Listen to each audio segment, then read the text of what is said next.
예수님 시대에 많은 사람들이 예수님을 좋아하면서 막 따라다녔죠. 그 사람들은 예수님을 얼마나 좋아했는지 예수님이 가시는 현장마다 마치 여러분 인스타 합니까? 인스타에 좋아요를 눌러주듯이 사람들은 눈에 하트를 막 켜고 예수님을 막 따라다녔습니다. 그들은 예수님에게 굉장한 관심을 가졌어요. 그런데 예수님은 그들에게 별로 관심 갖지 않으셨습니다. 예수님은 따라다니는 무리들의 그들의 아픔, 고통에는 관심 가지셨는데 그들이 예수님께 보여주는 호응에는 예수님이 관심 갖지 않으셨습니다.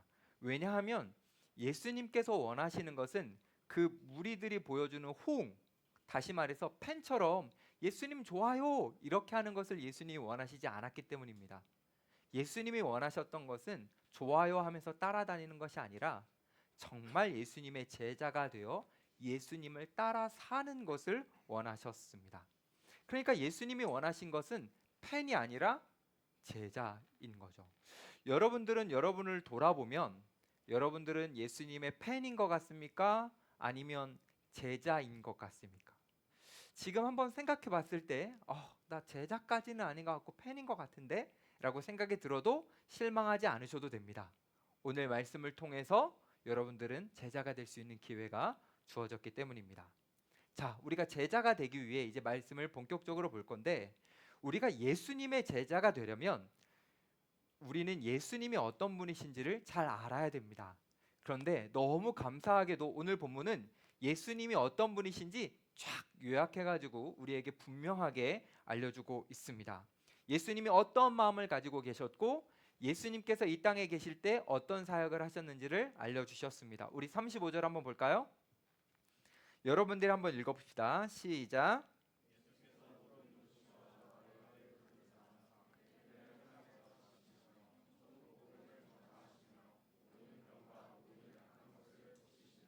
아멘. 여러분 이 한 구절이요 예수님의 3년의 사역을 요약하는 아주 중요한 말씀입니다.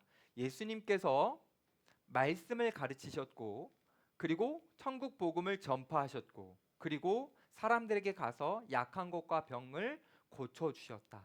이 세 가지를 예수님께서는 집중하셨는데 그런데 우리가 이 말씀 속에 주목해야 될 하나의 표현이 있습니다. 그게 뭐냐면 예수님께서 모든 도시와 모든 마을에 다니셨다, 두루 다니셨다라는 이 표현입니다. 이건 어떤 의미냐면 예수님이 가고 계신 그 동선 속에 한 마을도 한 사람도 놓치지 않으시겠다라고 하는 예수님의 의지가 보여지는 말씀입니다.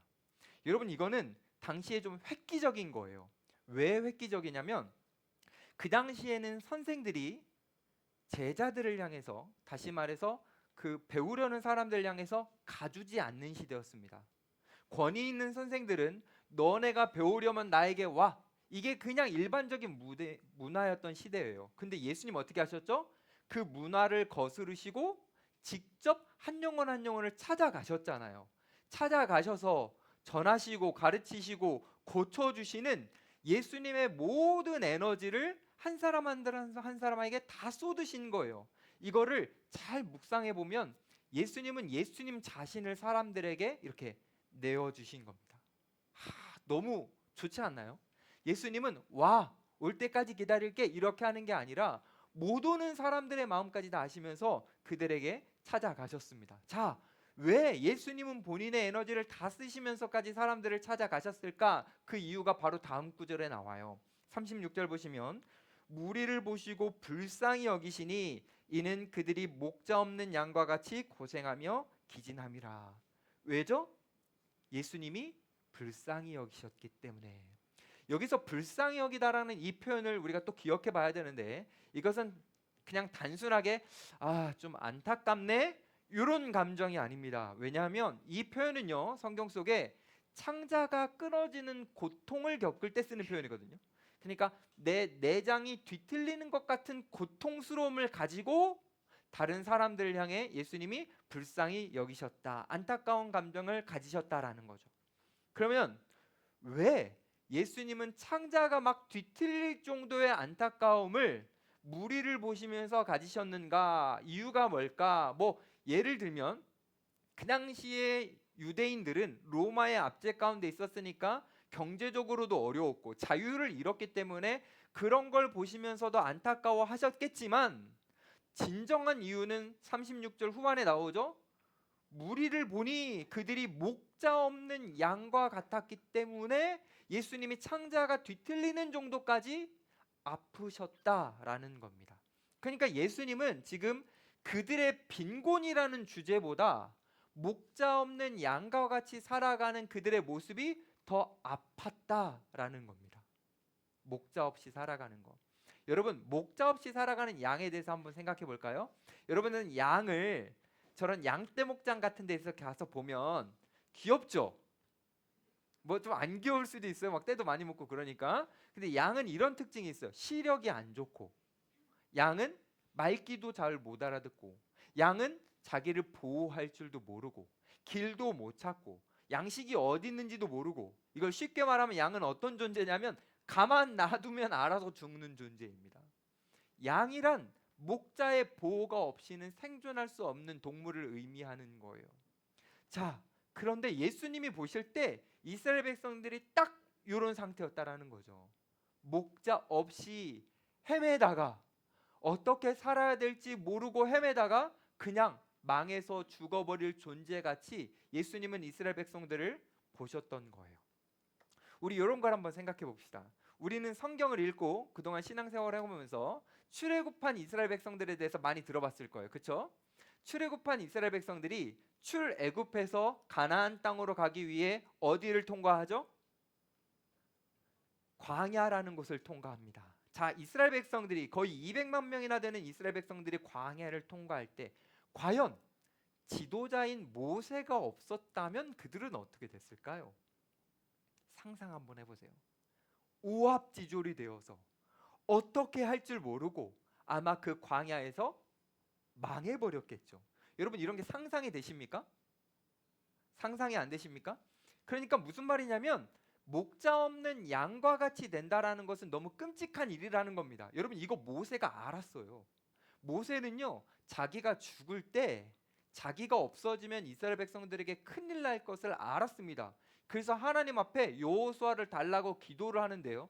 그게 민수기 27장 17절이에요. 제가 읽어드릴게요. 들어보세요. 여호와의 회중이 목자 없는 양과 같이 되지 않게 하옵소서, 이렇게 기도해요. 목자 없는 양같이 되는 것은 모세가 생각할 때 굉장히 끔찍한 일이었어요. 아, 제발 그런 일은 일어나지 않게 하나님 도와주십시오 라고 모세가 기도했는데 그 일이 예수님 시대에 일어나 버리는 거예요. 예수님 시대에 많은 사람들이 목자 없는 양과 같은 신세가 되어버린 거죠. 사실 예수님 시대에 자기가 여호수아나 모세와 같은 지도자라고 자처한 사람들은 꽤 있었습니다. 그들이 누구냐면 당시의 종교 지도자들이에요. 그들은 이스라엘 백성들을 율법으로 잘 인도하고 목양하고 있는 것처럼, 자신들이 좋은 목자인 것처럼 생각했어요. 근데 실상은 그들은 목자가 아니었습니다. 목자라면 백성들을 하나님께로 인도해야 되거든요. 그들을 돌보고 케어하면서 하나님 앞으로 잘 인도해야 되는데, 이 종교 지도자들이 어떻게 했냐면 오히려 이스라엘 백성들을 착취하고 율법을 지키냐 안 지키냐로 막 판단하면서 괴롭히면서 점점 이스라엘 백성들을 더 힘들게 만들었어요. 그러다 보니 어떤 일이 일어나냐면 하나님의 백성들이 점점 하나님과 멀어지게 되는 거죠. 이걸 예수님은 너무 끔찍하게 보셨던 거예요. 근데 여러분, 아이러니한 거 하나 말씀드려 볼까요? 예수님 시대의 하나님의 백성들은 점점 하나님과 멀어지고 있는데, 희한하게도 그 당시의 유대교는 가장 최전성기였습니다. 희한하죠? 유대교는요, 의리의리한 화려한 성전이 있었고요, 그리고요 어마어마한 자금이 있었고요, 그리고 로마와 연결된 정치력도 갖고 있었습니다. 근데 희한하게도요, 그 모든 것들이 백성들을 하나님으로 인도한 게 아니었어요. 그게 백성들의 영적 상태에는 별로 도움이 되지 않았습니다. 백성들은요, 하나님 없이 흩어져서 죽어가고 있었습니다. 그러니까 이것을 보시면서 예수님은 너무나 마음이 아프셨어요. 창자가 끊어지는 듯한 고통을 겪으실 만큼 예수님은 고통스러우셨습니다. 그래서 예수님이 어떻게 하신 겁니까? 그걸 보시고 이 땅에 오신 거예요. 직접 본인이 목자 없는 양들에게 목자가 되어주시려고 이 땅에 오셨고, 마을, 도시 하나하나를 다 찾아다니시면서 사람들을 만나주시고, 그들에게 가르쳐주시고, 그들에게 천국 복음을 전파해주시고, 그들에게 하나님의 어떤 분이신지를 알려주시면서 목자 역할을 해주신 거죠. 그래서 사람들은 너무 좋았을 거예요. 근데 문제가 있습니다. 어떤 문제가 있냐면, 예수님이 목자 역할을 해주시다가도 이제 얼마 지나잖아 예수님은 다시 하늘나라로 올라가셔야 됩니다. 그러니까 예수님이 하늘로 올라가시면 누군가는 이 역할을 이어받아서 해야 될 사람들이 있어야 되는 거예요. 그걸 아시는 예수님께서 제자들을 붙들고 말씀하시는 거예요. 자, 37절 볼까요? 이에 제자들에게 이르시되 추수할 것은 많되 일꾼이 적다, 이렇게 말씀하세요. 갑자기 추수의 이야기, 이미지를 꺼내 오십니다. 여러분, 추수는요 타이밍이 중요해요. 여러분 추수 해봤습니까?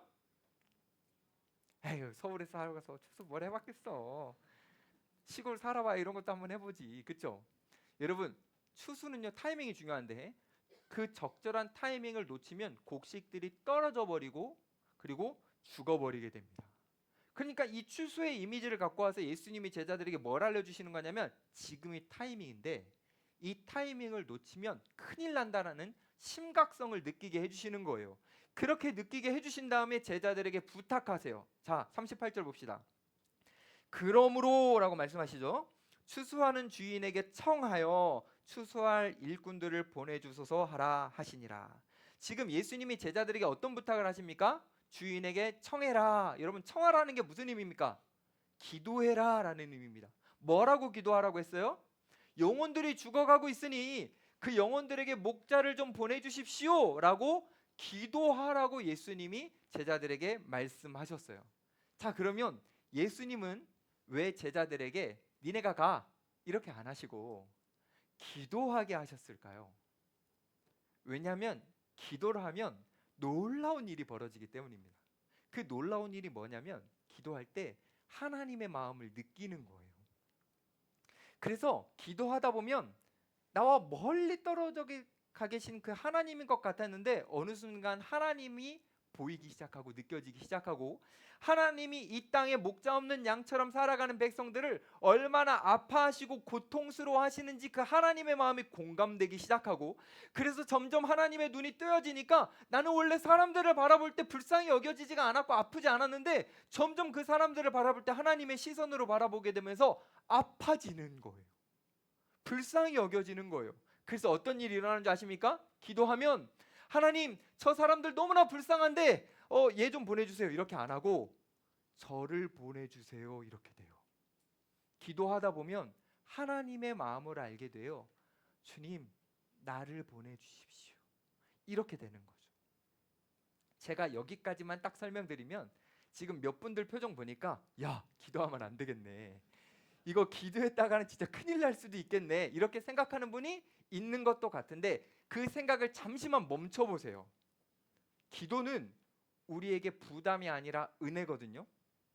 왜냐하면 이렇게 한번 생각해 봅시다. 여러분, 우리 같은 존재가 하나님이라는 분과 마음이 같아진다, 이게 가능이나 한 일입니까? 생각해 보세요. 우리 죄인이잖아요. 죄로 가득하잖아요. 하나님은 거룩하시잖아요. 근데 하나님과 우리가 마음이 통한다? 이게 가능한 일입니까? 피조물인 우리가 천지를 창조하신 하나님과 마음이 같아질 수 있습니까? 아니, 같은 피조물끼리인 우리와 지렁이도 마음이 같아질 수가 없는데 하나님이신 창조주와 우리 피조물 인간이 어떻게 마음이 같아질 수 있어요? 이거 쉽지 않은 일이잖아요. 근데 기도가 이것을 만들어내는 거예요. 기도는요, 우리와 하나님의 마음이 같아지는 기적을 일으키는 겁니다. 그러니까 우리가 기도를 통해서 누군가를 바라볼 때 하나님의 시선으로 바라보게 되면서 불쌍히 여김을 갖게 되고, 그 마음처럼 막 예수님의 마음처럼 막 창자가 찢어지는 그 정도까지는 아니더라도 우리 안에 막 고통스러운 마음이 들면서 와, 진짜 이 사람도 하나님을 만났으면 좋겠다. 이 사람도 하나님을 경험했으면 좋겠다. 이렇게 마음이 막 생겨나는 것은요, 우리에게는 부담이 아니라 영광스러운 겁니다. 우리 같은 존재가 하나님과 마음을 통하는 것이기 때문에. 근데 이게요, 어려운 겁니다. 왜 어렵냐면 우리가 살아가는 시대는 누군가를 불쌍히 여기지 않는 시대이기 때문이에요. 여러분들 주변을 한번 둘러봐요. 우리의 인간적인 눈으로 봤을 때 여러분들 친구들이 불쌍합니까? 때로는 여러분보다 더 잘 먹고 더 잘 누리고 더 떵떵거리면서 살아가잖아요. 아쉬울 것 없이 사람들 막 살아가잖아요. 하고 싶은 거 다 하잖아요. 그런 사람들을 바라보면서 우리가 저 사람 불쌍하네 라는 감정을 갖는 것은 어쩌면 이게 어색한 거예요. 우리가 살아가는 시대가 그러기 때문에. 그런데요, 기도하다 보면 나보다 더 돈이 많더라도, 나보다 더 회사에서 직급이 많더라도, 나보다 더 안정된 환경을 가졌더라도 우리가 하나님의 시선으로 그들을 보다 보면 그들이 하나님과 멀어져 있고, 많은 사람들이 자신의 죄값이라는 그 티켓을 들고 하나님의 심판을 향해서 한 걸음 한 걸음 나아가는 것이 우리 눈에 이게 보이기 시작하니까 우리는 그들이 불쌍해지는 거예요. 이게 진짜 놀라운 겁니다. 하나님의 마음과 통해지는 것이니까요. 근데 여러분, 우리가요, 진짜 이 한 사람 한 사람을 바라보면서 불쌍히 여기는 마음을 갖는다. 이건 정말 특별한 겁니다. 많은 크리스천들이 이 마음 없이 살아가요. 그리고 어떻게 살아가는 줄 아세요? 하나님이 나를 불쌍히 여기셔서 나에게 구원을 주셨다라는 감격으로만 살아갑니다. 여러분, 이건 그냥 팬인 거죠. 그냥 멀찍해서 예수님 저희 가실 때 와 예수님 너무 좋아요 이러면서 따라다니는 팬에 불과한 거예요. 예수님은 여기에 관심이 없어요. 그 호응에. 예수님은 어디에 관심이 있다고요? 제자. 예수님처럼 살아가는 삶, 예수님처럼 불쌍히 여기면서 한 영혼 한 영혼을 바라보는 그 제자의 삶에 주님은 관심이 있으신 겁니다. 여러분, 제자로 한번 살아보시겠습니까? 아직 자신 없는 분들이 조금 있는 것 같아요. 목사님, 제가 제자가 되기에는 좀 많이 부족한 것 같아요. 이런 마음을 가지실 수 있어요. 근데 여러분, 그럴 때 우리는 예수님의 제자 명단을 봐야 됩니다. 그럼 위로가 되고 힘이 되기 때문인 거죠. 10장 2절부터 4절에 나오는 12명의 예수님의 제자들의 명단을 한번 보십시오. 지금 한번 보세요. 자, 다 평범한 인물이죠? 뭐 이 사람들 중에 회당의 요직이었던 사람이 있습니까? 이 사람들 중에 레위지파로서 어떤 제사장직에 속했던 사람이 있습니까? 아니요, 아무도 없어요. 이 사람들은요, 그냥 평범한 노동자, 그리고 그냥 자기가 살아가는 그냥 삶을 위한 어느 정도의 지식 이상의 전문적인 지식 교육을 받아보지 못한 사람들입니다. 제가 이걸 어렵게 표현했는데 그냥 쉽게 말하면 이 제자들은 별 볼 일 없는 사람들입니다. 그런데 이 별 볼 일 없어 보이는 이 사람들을 예수님은 특별하게 12명 선택하셨습니다. 왜냐하면 예수님은 그들이 갖고 있는 지금 현재의 능력을 보신 것이 아니라 그들이 변화될 미래를 보셨기 때문입니다. 그들이 만들어갈, 그들이 확장해 나갈 하나님의 나라, 그들을 통해서 이루어질 놀라운 하나님의 세계, 그들을 통해서 바뀔 아름다운 미래, 예수님은 그것을 보셨던 거예요. 예수님이요, 그것을 보시고 이 12명을 뽑으셨는데 예수님의 시선은요, 정확했어요. 나중에 성경을 이렇게 넘기다 보면 이들이요 정말 예수님을 따라합니다. 그리고요 예수님처럼 곳곳에 가요. 그리고 복음을 전해요. 그래서요 어마어마하게 하나님의 나라가 막 거대해지고 확장됩니다. 예수님의 시선은 완벽했죠. 근데 여러분 그거 아세요? 예수님이 제자들 이렇게 바라보고 계실 때 제자들은 자기 자신들을 다르게 바라봤습니다. 너희들은 나를 따라할 수 있어라고 예수님이 그렇게 생각하시고 그렇게 말씀해 주시는데 제자들은요, 난 그렇게 생각하지 않는데, 내가 어떻게 예수님의 사역을 이어받아? 이건 좀 부담인데. 제자들은요, 못할 것처럼 생각했고 부담처럼 여겼습니다. 근데 여러분 생각해 보면 누구나 하나님의 부르심을 받을 때 사실 다 부담스러워합니다. 그냥 하나님의 부르심에 저 진짜 자신 있어 이런 사람 예수님이 하나님 안 부르시거든요. 그냥 다 부담스러울 수밖에 없어요. 심지어는 누구도 부담스러워했는지 아십니까? 정말 정말 위대했던 하나님의 종 모세도요. 모세도요. 하나님 부르실 때 어떻게 합니까? 하나님 저 못할 것 같아요. 하나님 저는 안 될 것 같아요.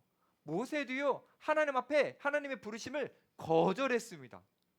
부담스러워서요. 근데요. 하나님은요. 이 모세를 포기하지 않으십니다. 왜 포기하지 않으신 줄 아세요? 모세가 갖고 있는 그 능력이 중요한 게 아니라 하나님이 주실 능력이 중요하기 때문이에요.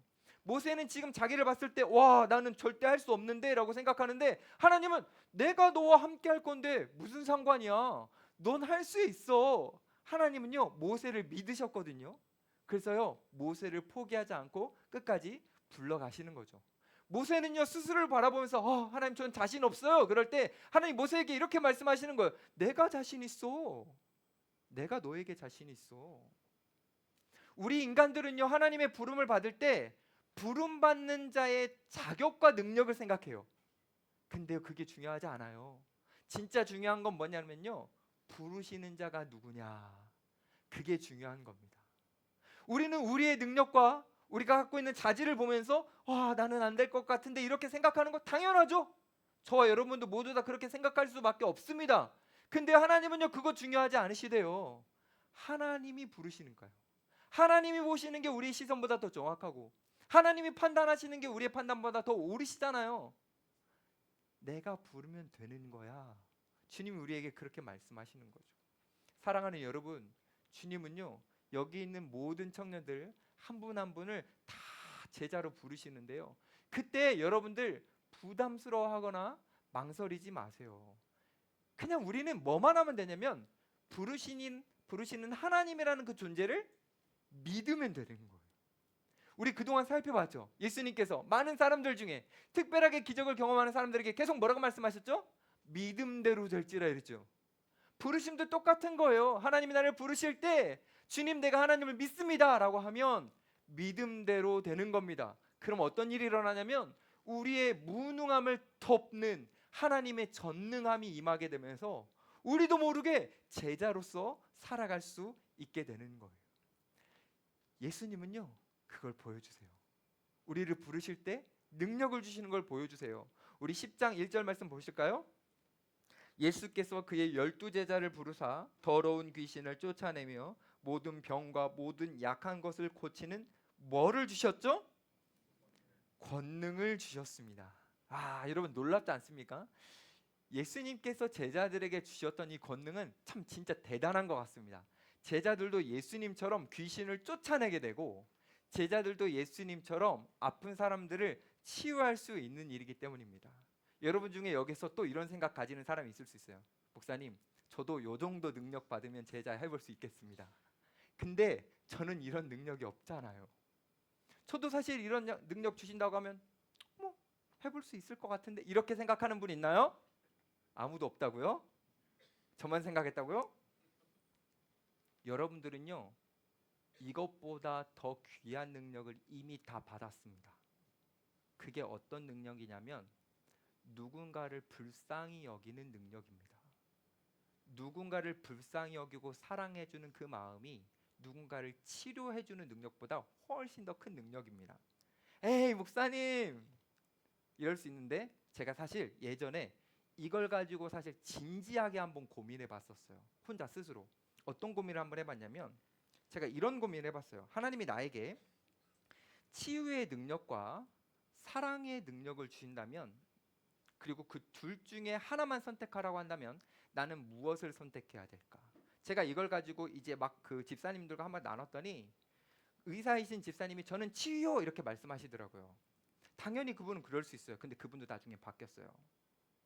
제가 이걸 가지고 고민하면서 어떤 생각이 들었냐면 처음에는 당연히 저도 치유라고 생각했어요. 하나님이 저에게 치유의 능력을 주시면 제가 목회할 때 너무 도움이 될 것 같은 거예요. 막 아픈 지체들 있는데 나라 이런데 막 나와봐. 너무 행복하지 않아요? 그럼 막 하나님이 막 일하시는 것 같고 막 사람들이 막 예수님 더 믿을 것 같죠? 좋을 것 같죠? 근데 여러분 그거 아세요? 치유는 사람에게 일시적 행복밖에 못 줍니다. 근데 사랑은요, 행복을 계속 줄 수 있습니다. 사랑이요, 치유보다 훨씬 더 큰 능력이에요.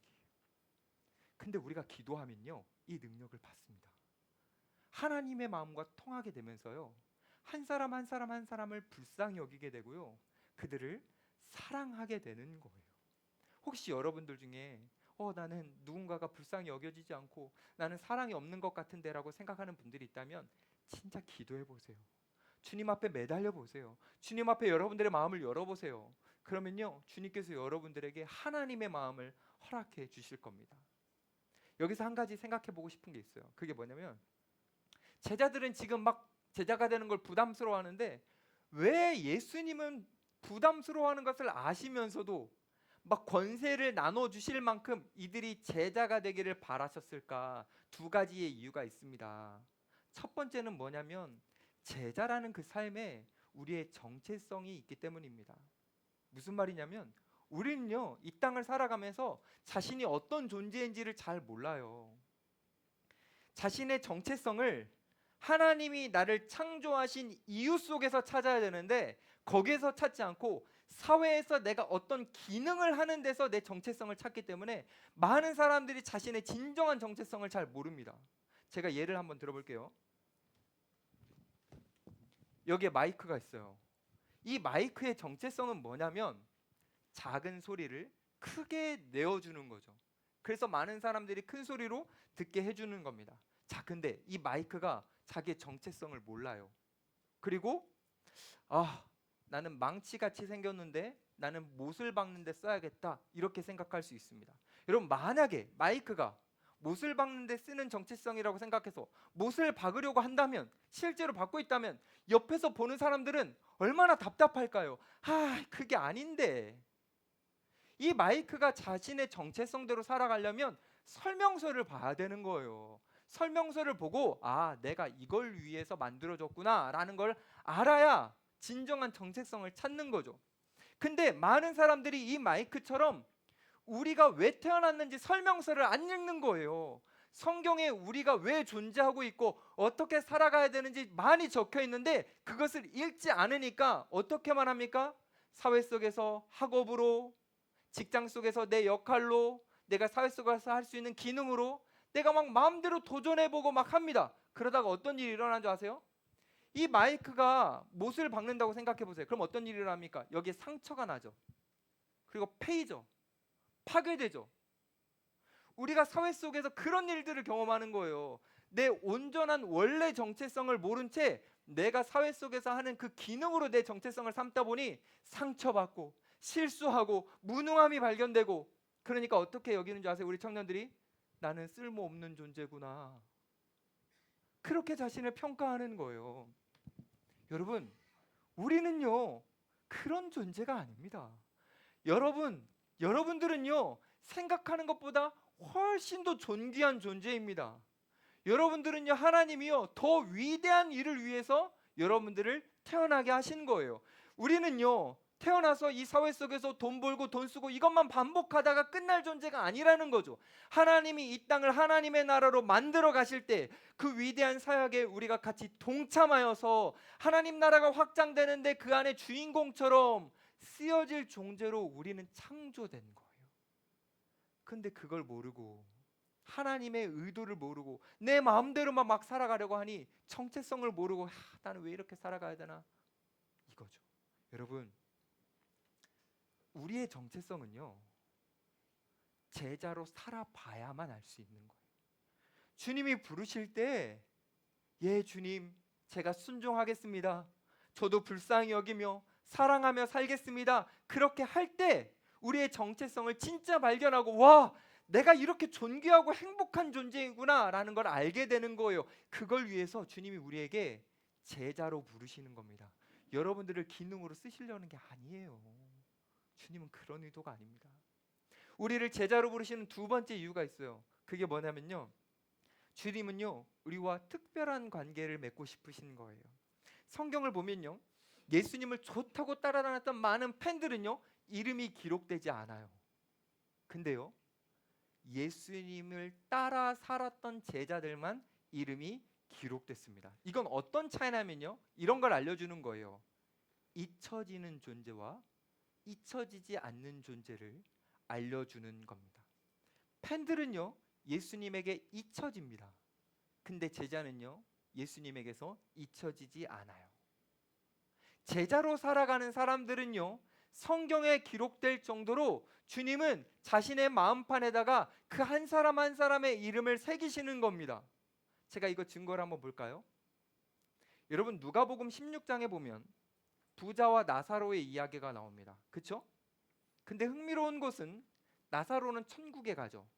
거기에서 나사로라는 인물은 이름이 기억되고 이름대로 불려집니다. 근데 지옥에 간 부자는요, 이름을 몰라요. 잊혀졌어요. 그래서 이름으로 불려지지 않습니다. 주님이 우리를 제자로 부르시는 이유는요, 이런 거예요. 잊혀질 존재로 우리를 만들고 싶지 않은 거예요. 우리는 주님에게 새겨진, 주님의 뜻대로 살았다라는 그 영광스러운 이름으로 기록되기를 바라시는 거죠. 그래서 우리가 천국에 가서도 우리가 영원히 주님과 함께 하기를 주님은 바라셔서 우리에게 제자로 부르시는 겁니다. 제가 여러분들에게 몇 번을 말씀드렸지만 저는 하나님이 저를 목회자로 부르실 때 너무너무 부담스러웠어요. 너무너무 힘들었어요. 거부하고 싶었고 또 거부하고 싶었어요. 그러다가 사실 좀 어쩔 수 없는 게 컸는데, 어쩔 수 없이 이제 이 목회자로서 이렇게 들어가다 보니 이제 알겠는 거예요. 아, 하나님은 나에게 이렇게 설교하라고, 나보고 청년들 신방하라고, 나보고 교회 행정일을 하라고 나를 부르신 게 아니구나. 하나님이 나를 목회자로 부르신 이유는 나와 함께 하고 싶으셨구나. 그게 막 느껴지는 거예요. 그리고요, 시간이 점점 지나고요, 제가 이 목회 일을 하면서요, 뭐 또 느꼈냐면, 나같이 무능하고 연약한 사람을 하나님이 사용하시는 걸 보면서, 김지훈이라는 내 이름이 하나님의 마음에 새겨져 있구나. 내가 실수하고 내가 좀 부족해도 하나님은 그냥 나를 버리시지 않고 끝까지 하나님은 날 데리고 가시겠구나. 하나님의 손에 내 이름이 새겨져 있구나. 내 모든 삶을 하나님이 막 인도해 가시는구나. 이걸 경험하게 되는 거예요. 이거 알려주려고 주님께서 우리를 제자로 부르시는 거예요. 너희들은 내 마음속에 새겨져 있어. 너희들은 내가 책임질 거야. 너희들의 모든 걸음걸음들은 내가 함께 할 거야. 그것을 느끼게 해주시려고 무리가 아니라 제자로 부르시는 겁니다. 여러분 모두를요. 여러분 그 이유 때문에 제자로 부름을 받은 겁니다. 제가 이 설교를 준비하면서 하나 궁금한 것이 있었어요. 그게 뭐냐면, 예수님이 이 12제자를 선택하시는 내용이 공간목음마다 다 나오는데, 누가복음에 보면 예수님이 12제자를 선택하시기 직전에 뭘 하셨냐면 산에 올라가셔서 밤새도록 기도하셨습니다. 근데 제가 이제 그 본문을 이렇게 묵상하면서 하나 궁금해진 거예요. 왜 제자를 선택하기 전에 예수님은 밤새워 기도하셨을까? 그러면서 이런 생각이 들었어요. 선택이 어려우셨나? 누구를 부르고 누구를 선택하기가 조금 어려우셨나? 이렇게 막 이제 생각을 하다가 알게 됐어요. 이게 아니었구나. 예수님은 선택이 어려워서 밤새워 기도하신 게 아니라 이미 선택하신 이 12명을 마음에 하나하나 새기려고 예수님께서 밤새워 기도하셨구나. 여러분들이 이게 이해가 안 되면 여러분들은 기도해 보세요. 혹시 목자들, 내 목원이 마음에 안 새겨진 것 같으면 기도해 보세요. 그 사람을 위해서. 그 사람을 위해서 기도하고 기도하다 보면요, 마음에 새겨집니다. 예수님은요, 제자로 부르시는 한 사람 한 사람을 마음에 새기시고 한 영혼도 놓치지 않고 잊지 않으시려고 예수님은 밤새 기도하시는 거예요. 사랑하는 여러분, 여러분들은 모두 예수님이 제자로 부르셨습니다. 여러분들을 불렀다라는 것은 이미 예수님이 밤새워 기도하신 것처럼 예수님이 여러분들의 이름 하나하나를 예수님의 가슴 안에, 손바닥 안에 다 새기신 거예요. 그냥 새기신 게 아니라요, 절대 세상의 그 어떤 죄로도, 여러분들의 실수와 잘못으로도 지워지지 않도록 예수님이요, 그분의 피로 여러분들의 이름 하나하나를 다 쓰셨습니다. 그래서 여러분들이 때로는 한 주간 실망스러운 행동을 했어도, 때로는 펜 같은 행동을 했어도, 아니 펜도 아닌 예수님을 모른 척하는 배신까지 했어도요, 예수님은 손에 새겨진, 마음에 새겨진 여러분들의 이름을 부르시면서 애타게 여러분들을 찾으시면서 끝까지 여러분들을 응원하시고 여러분들을 인도하십니다. 그러니 이제 우리는 예수님을 마음에 모시고 살아가야죠. 우리도 마음에 예수님의 이름을 좀 새겨 봅시다. 그냥 한 주간 살아가면서 마음 구탱이에다가 예수님 방치해 놓고 생각날 때마다 예수님 좋아요, 이건 팬이잖아요. 그냥 예수님 좋을 때마다 호응해주고 좋아요 눌러주고, 예수님 저는 진짜 예수님이 너무 감격스럽습니다, 이건 그냥 팬이잖아요. 그게 아니에요. 예수님을 마음의 구석에 방치하는 것이 아니라 마음의 중심, 우리의 마음의 보좌에 예수님을 앉혀드리고, 주님, 주님이 원하시는 대로 살겠습니다.